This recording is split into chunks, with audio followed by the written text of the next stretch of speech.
voltando à questão, eu tenho essa compreensão. Só que, o que dá mais voto? É você fazer projeto, tu tem lá 5 milhões para fazer um projeto.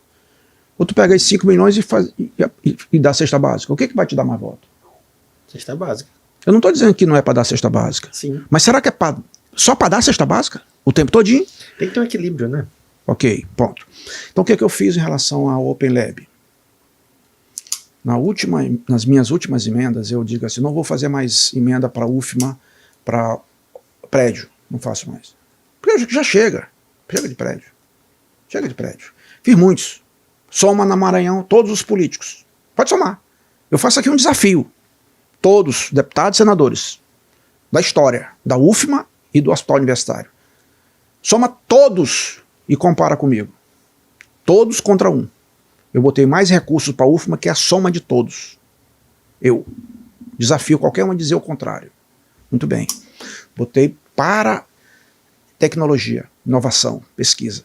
12 milhões. Emenda individual. Isso é uma atividade que é feita pela bancada, né? Um esforço coletivo, mas não. Eu tive que fazer. Tá bom. Mas chamei o reitor da época e o próximo reitor com alguns cientistas na minha casa e disse, só faço com uma condição. Se for aberto o laboratório, Open Lab, ela vai estar na universidade, mas ele não é do Maranhão. Então, se é Open Lab, qualquer estudante pode utilizar, aliás, qualquer cidadão pode utilizar. No de biotecnologia já está trabalhando alguns bioativos, por exemplo, o grude da pescada amarela, que é um peixe do Maranhão, que é o melhor colágeno do planeta, para fazer colágeno, inclusive capsulado. Agora, nós vamos trabalhar na perspectiva de fazer o quarto. Qual é? É o Open Lab de estética e longevidade. Uma das coisas que qualquer pessoa que botar de negócio tem possibilidade de sucesso, duas das coisas que mais pet, você viu tanto que cresceu? E coisa para idoso, por causa da longevidade. Hoje a pessoa com 60 anos é novo. 60, e tem que cuidar da pele, tem que cuidar da saúde, que não é só viver mais, é viver melhor. E então, nós temos que estudar isso, porque a solução dos problemas do ser humano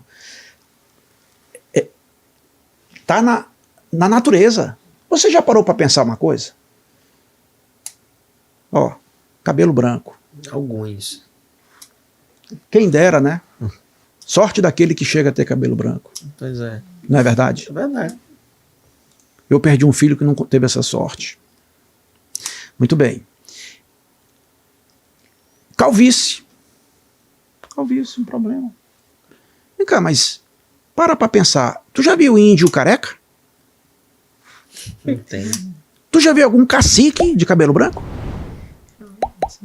Tem que ter uma razão. Qual é a razão? Está na alimentação. Então a questão não é só de fora para dentro, shampoo e tal, não, é de dentro para fora. Mas aí tem que pesquisar. E onde é que não tem laboratório? Agora tem. Agora tem. Então, eu tenho muita satisfação de fazer isso.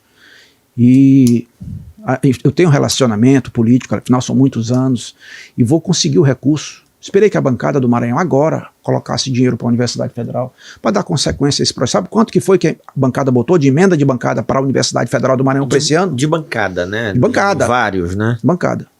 Sabe quanto? Não, nem um centavo. Eu já ia chutar 5 milhões. Nem um centavo para a Universidade Federal do Maranhão, zero. No ano da COP30, que vai discutir o clima no mundo, o Maranhão sendo da Amazônia. Não dá, né? Paciência, né? Bom, não estou falando mal de ninguém, nem bem. Sabe quem fala bem ou mal da gente? É a gente mesmo, pelo que faz ou que deixa de fazer. Bom, então, nós não queremos aqui dominar a palavra pelo monólogo, pelo contrário. Eu queria muito que você falasse da questão da captação de recursos para a pesquisa, né? A FINEP está aí com muito dinheiro, mas muita gente procura uma porta, né, para poder buscar. E só de captação de recursos, né, André? Voltando a isso rapidinho, é muito salutar se falar disso. Claro. Porque nós conversamos ali com pessoas ali do governo e tal para entender, e eles disseram pra gente assim, traga demanda. Uhum. E a gente tá com uma missão agora, né? Não, a gente abraçou muito essa missão. Levar demanda. Se o problema era demanda, bora gerar demanda. Tem muito. Tem empresário que não sabe que é diferente da Ana aqui, que está operando já passou pela plataforma dela mais de 110 milhões de reais, entendeu? Desonerando aí o SUS e entregando com tecnologia, com uso de tecnologia, qualidade de vida, longevidade, todas as outras coisas que as pessoas querem, né, para si ou para um ente querido. Isso é um fato. Entendeu? Então isso só veio com inovação. Então quando a gente capta recursos para uma empresa como assim, que vem do governo federal e passa pelo governo estadual e que chega na mão do empresário, olha o impacto que pode se fazer. Nós estamos falando de empresa maranhense, entendeu? Com uma operação de mais de 110 milhões. Isso tudo com inovação. São quantos colaboradores, funcionários na tua operação, Ana? Hoje, 22. 22. Antigamente, para tu ter uma operação de 100 milhões, tu tinha que ter na indústria quantas pessoas envolvidas? Entendeu? Na do Conex. E na do Conex são 2 quantos? oficiais e 20 parceiros. E 20 parceiros. Basta tu comparar assim, quantos funcionários tem a Nubank e quantos funcionários tem o Bradesco, Ponto. ou Itaú, Resolveu. ou Banco do Brasil, ou Caixa. Pronto, só isso.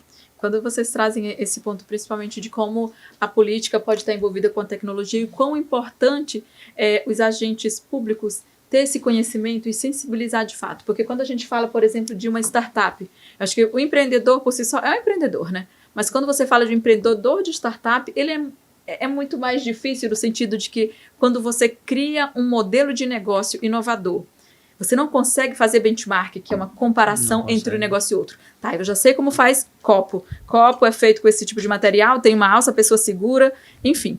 Só que você vai inventar, vai criar algo disruptivo. Quando você fala de disrupção, você não sabe nem como cobrar. Como que você precifica? Quem é o seu pagador? Você está atendendo a dor de quem, afinal? No nosso caso, eu estou atendendo a principal dor de quem? É do paciente? É do médico? É do hospital? É do fornecedor? É do governo? Quem pagaria por essa solução? Então, quando a gente vai falar de um negócio disruptivo, todos esses assuntos vêm à tona. Você, como empreendedor, como uma pessoa que às vezes tem um conhecimento muito nichado, específico, você se vê muito diante desse grande dilema.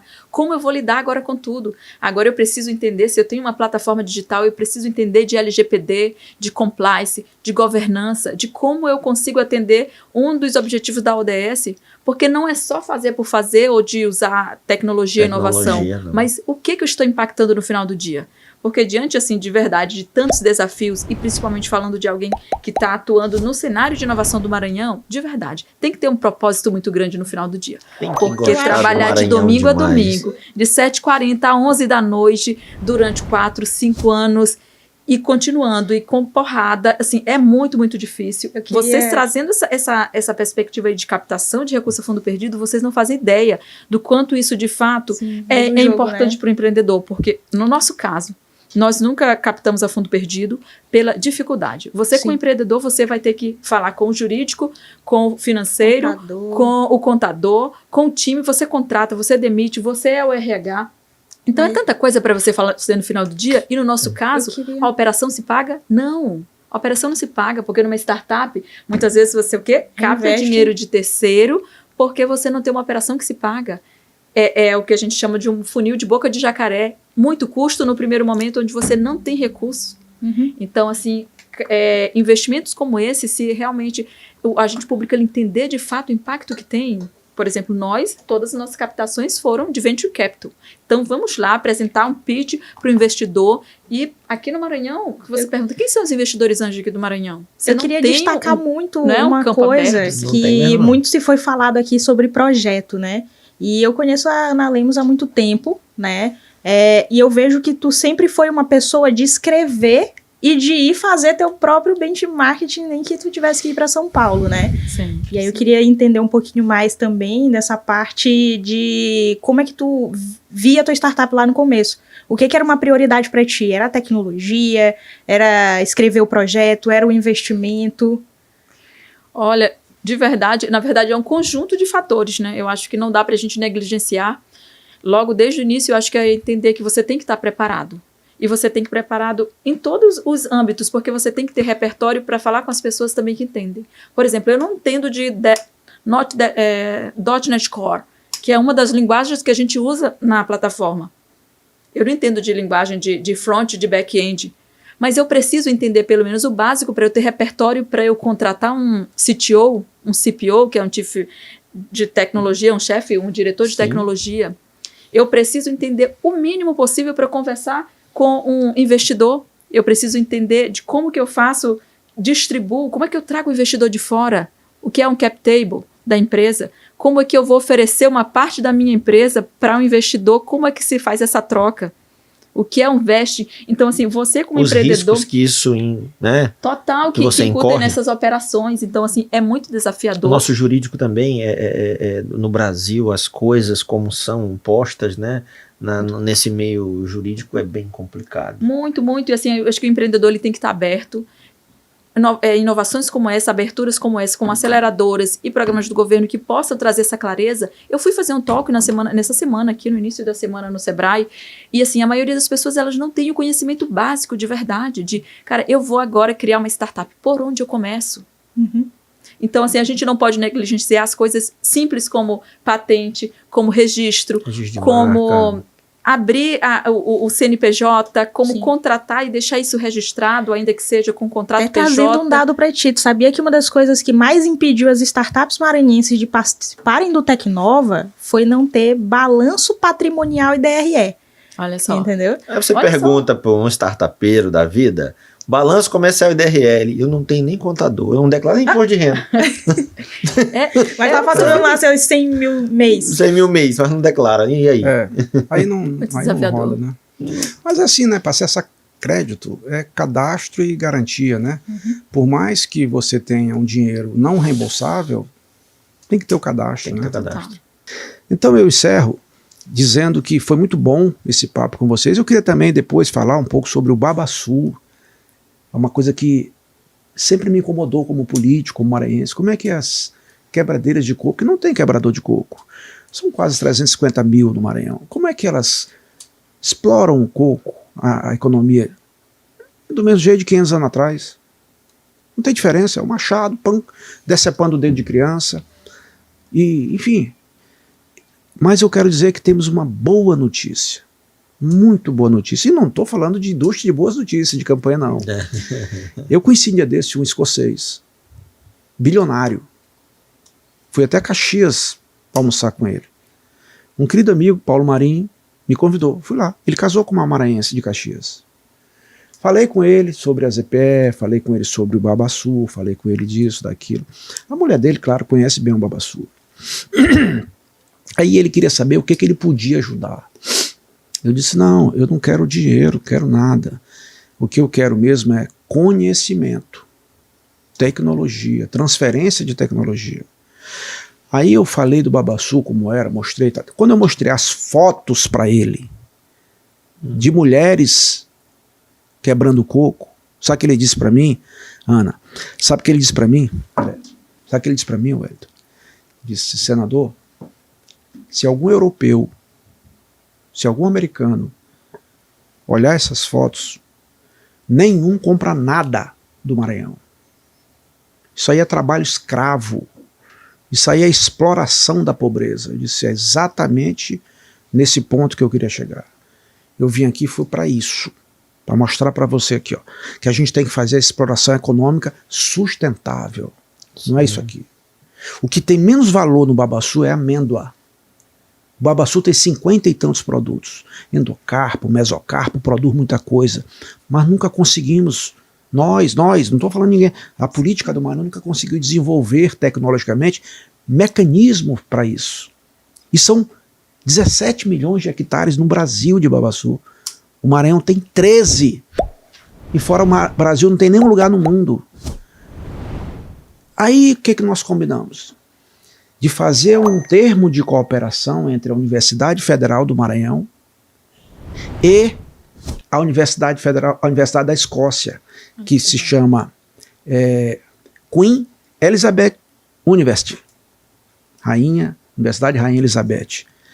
eu imediatamente fui aonde o reitor da universidade daqui, fizemos o termo, o contrato de compromisso de parceria, caminhei para ele lá na Escócia, ele recebeu imediatamente, ele falou com o reitor, a resposta já chegou. Ou seja, as duas universidades já vão trabalhar na perspectiva de ter, não é para extrair só amêndoa não, é toda a cadeia. Vamos estratificar cada... Toda a cadeia. E aí nós vamos lá, já acertei com o reitor, alguns estudantes aqui, professores, nós vamos lá na Escócia. Porque ele disse que tem uma fundação, tipo a Fundação Zoobotânica do Rio de Janeiro, que a especialidade dela é fauna e flora tropical, ou seja, Amazônia. Eles sabem de Amazônia mais que nós. E ele também vai fazer com essa fundação. Ou seja, lá tem muita gente do mundo, até do Brasil, lá. E nós vamos fazer, com fé em Deus, porque eu já tento isso há muito tempo. Eu lembro que o Mário Covas era governador, eu fui lá em São Paulo, ele me encaminhou para o IPT, Instituto de Pesquisa Tecnológica da USP, maior da América Latina. Mas esbarrou aonde? No dinheiro do investidor para pesquisa. Não tinha dinheiro. Tem tudo, profissional, tá tudo, mas tem que ter. Bom, parou. Aí, agora eu fiz o movimento inverso.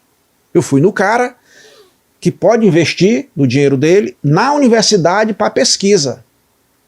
Ponto. Ponto. E aí, isso me animou muito. Porque enquanto a gente está aqui, tem milhares de quebradeiras de coco aí, de pessoas que nunca podem sonhar em um dia estar produzindo, além daquela amêndoa, produzindo, por exemplo, biocombustível. Já pensou? Entendeu? Porque nós podemos ter uma biorefinaria. Hoje, o que foi o resultado da COP de Dubai? Resumindo em uma palavra. Macaúba. Macaúba, olha só. Macaúba. Macaúba é nativo do Maranhão. Nativo no Maranhão. Pode ver na internet. Resumiu-se, o melhor para combustível de aviação do mundo, junto com o Babaçu. Eu já visitei lá a Boeing, nos Estados Unidos, para falar sobre Babaçu, para biocombustível, bioquerosene. Que é o combustível dos aviões, né? Compreenda, o mundo discute a poluição, o clima. Imagina quantos aviões tem rodando nessa hora no mundo. Então, navio, combustível de aviação. SAF.